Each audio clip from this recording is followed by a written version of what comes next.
Millionaire left a note in the library. The cleaner who read it discovered a secret past. The imposing Victorian mansion stood silhouetted against the moonlit sky of Martha's Vineyard, Massachusetts. Tall windows glowed dimly from within, casting long shadows across the manicured gardens.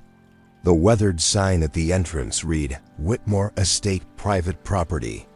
Sarah Collins pushed her cleaning cart through the doorway of the vast library that stretched 2 stories high. At 35, she had tired eyes but maintained a determined spirit that had carried her through countless night shifts. The mahogany shelves contained thousands of leather-bound books, and dust particles danced in the beam of her flashlight as she began her work. For 3 months, Sarah had been cleaning this place, and she still couldn't believe one person had owned all these books. The silence was profound, the kind that only existed in houses where no one had lived for months. She spoke occasionally to the portrait on the wall, a habit she developed during her lonely night shifts. The portrait showed Harold Whitmore, a distinguished man in his 70s with piercing blue eyes and silver hair. Even in the painting, there was something haunting about his expression. Sarah had learned from the estate lawyers that he'd lived alone for decades, rarely entertaining visitors. As Sarah climbed the rolling ladder to reach the higher shelves, a small yellowed piece of paper fluttered to the floor. She descended and picked it up. It was clearly old, with elegant handwriting and fountain pen ink. The note read, "For the one who finds this, look where the heart remembers what the mind forgets." The truth lies with Eleanor's favorite verse. Sarah looked around the library, puzzled. The note was cryptic, but something about it intrigued her. She'd always been curious, perhaps too curious for her own good. She approached the portrait, again, studying Harold's face more carefully, wondering what he had been hiding. 30 years earlier, this same library had been vibrant with life. Sunlight had streamed through clean windows, and a younger Harold Whitmore had sat at the antique desk writing intently. His hand had moved with purpose across expensive stationery as he whispered to himself about someone named Eleanor. Back in the present, Sarah held the note up to the light, examining it more closely. The paper was expensive, and the handwriting showed education and refinement. She began her search systematically, starting with the poetry section. As she scanned the shelves, she noticed something peculiar. One section seemed more worn than the others, as if certain books had been handled. Repeatedly, she pulled out a book titled Sonnets from the Portuguese by Elizabeth Barrett Browning.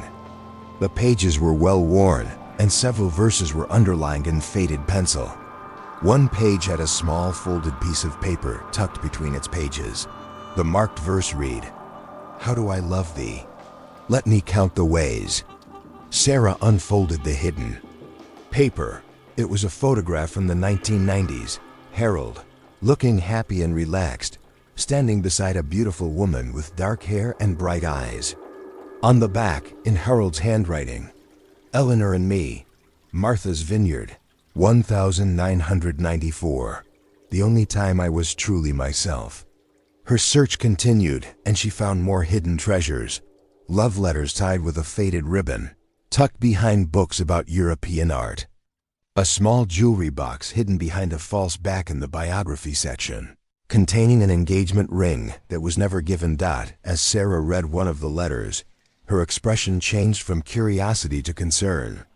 Harold had written, "My darling Eleanor, I cannot continue this charade. My family's expectations, the business, the social obligations, they're killing who I really am. But I'm a coward.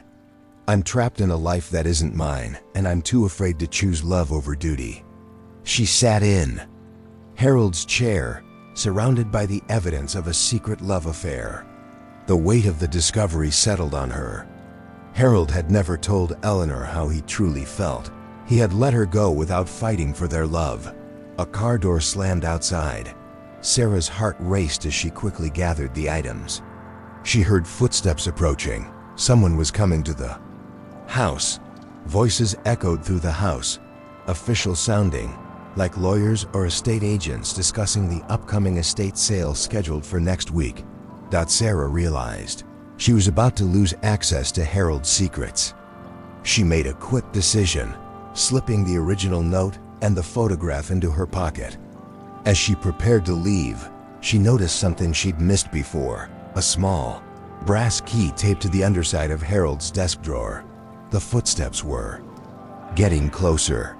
Sarah pocketed the key and resumed cleaning, but her entire world had shifted. She was no longer just a cleaner.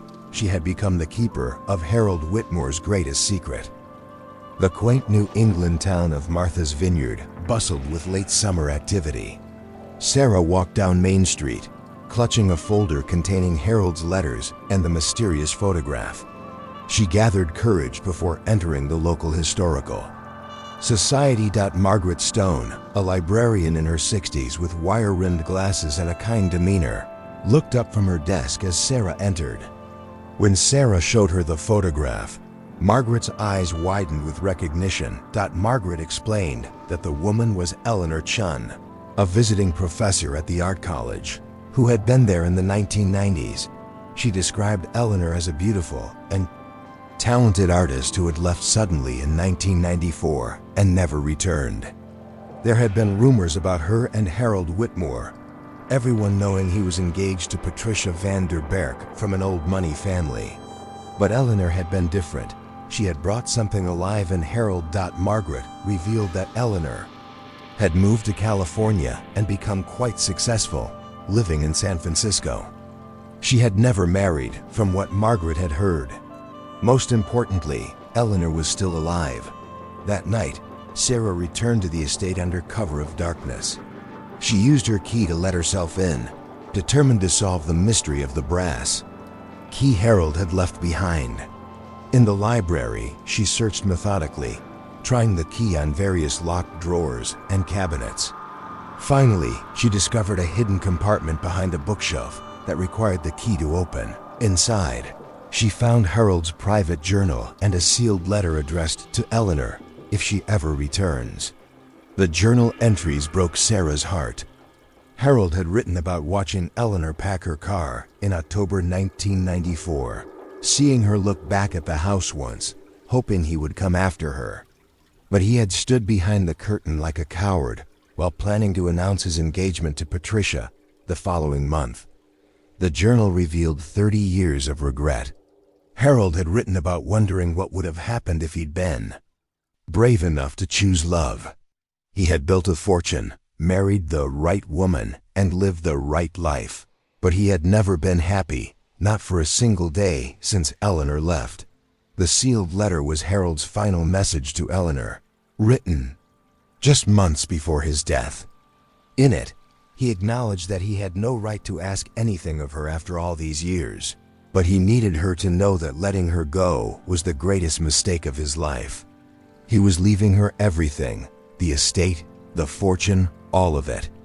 It should have been hers from the beginning, and he prayed that somehow his letter would find its way to her. Sarah realized she was holding Harold's last will and testament, a document that would change Eleanor's life forever.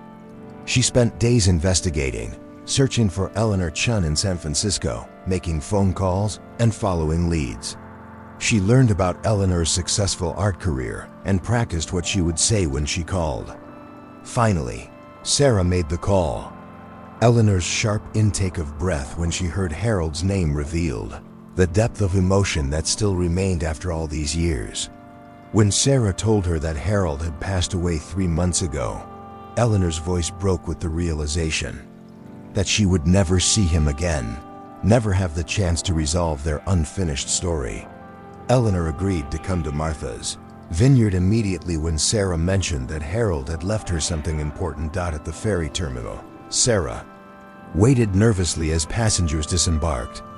Eleanor Chun appeared, still beautiful at 65, with silver-streaked hair and the same bright eyes from the photograph. The two women embraced, connected by a love story that had transcended time. In the library, where Eleanor and Harold had once spent countless hours together, Eleanor's eyes filled with tears as she touched the books, the desk, and the chair where he used to sit. Everything was exactly the same as she remembered. Sarah handed her Harold's letter. Eleanor read it with shaking hands, tears streaming down her face as she learned that Harold had kept every single one of their love letters.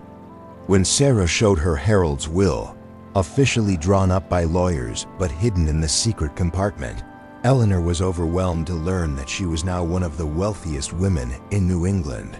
But Eleanor's response surprised Sarah. She didn't want Harold's money, she had wanted him. Sarah gently suggested that perhaps Eleanor could use the inheritance to honor what they had shared, since the love they had experienced was real, even if it couldn't be at the time. Eleanor could have questioned why Sarah hadn't kept the secret. The will, the letters, no one would have known. But Sarah simply explained that love like theirs deserved to be honored, not hidden. Eleanor made a decision that would transform Harold's legacy. She wanted to turn the estate into something beautiful, an art center where people could pursue their passions without fear.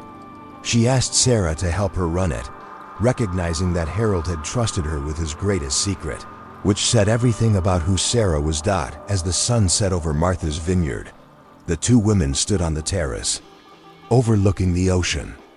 The estate was being transformed. Painters and workers were beginning renovations to turn it into the Eleanor and Harold Center for the Arts. Eleanor wondered if Harold would have approved of their plans. Sarah assured her that Harold would have been proud. Eleanor was giving his love a legacy, and Sarah had given his love a voice. Sometimes the most important discoveries happened when people simply did their job with an open heart. Harold's hidden love story was becoming a beacon of hope and creativity for future generations, proving that true love, even when unrequited, could still change the world for the better. Thank you for watching this story unfold with us here on M&A The Story Unfolds. If you enjoyed it, don't forget to subscribe to the channel and turn on the notification bell so you never miss a new tale.